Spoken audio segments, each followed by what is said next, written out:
கலாத்தியர் 5ஆம் அதிகாரம் 19ஆம் வசனம்.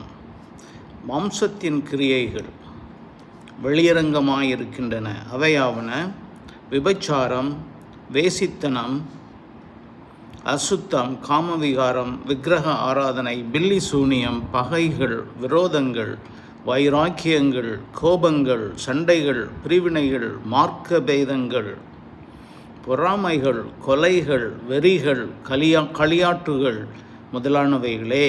இப்படிப்பட்டவைகளை செய்கிறவர்கள் தேவனுடைய ராஜ்யத்தை சுதந்தரிப்பது இல்லை என்று முன்னே நான் சொன்னது போல இப்பொழுதும் உங்களுக்கு சொல்லுகிறேன்.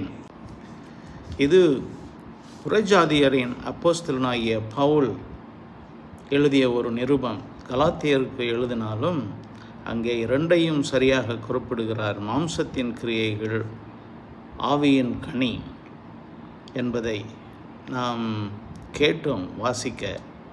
ஆனபடியினாலே எல்லாவற்றையும் பவுல் பரிசுத்த ஆவியானவர் தம்முடைய ஊழியக்காரனாகிய பவுல் மூலமாக சொல்லுகிறார்.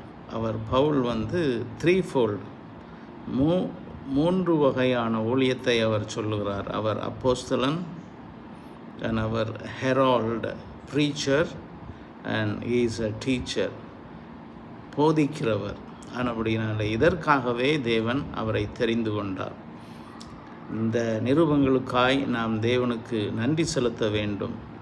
ஏனென்றால் இப்படிப்பட்ட நிருபங்கள் இல்லை என்றால் வம்சத்தின் கிரியைகள், அதாவது பாவத்தின் கிரியைகள். பாவம் என்றால் என்ன? ஒன்றுதான், அதுதான் ரோமர் 7:7 லஸ்ட் என்று சொல்கிறது. அதற்காகத்தான் இஸ்ரவேல் ஜனங்களுக்கு நியாய பிரமாணம் கொடுக்கப்பட்டது.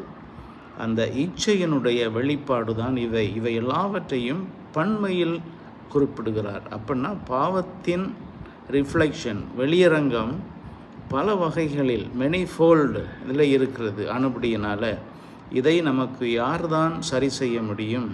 கிறிஸ்துவின் ஆவி, அதாவது பரிசுத்த ஆவியானவர் நம்மில் கிரியை செய்யும் பொழுது இது சரியாகிவிடும்.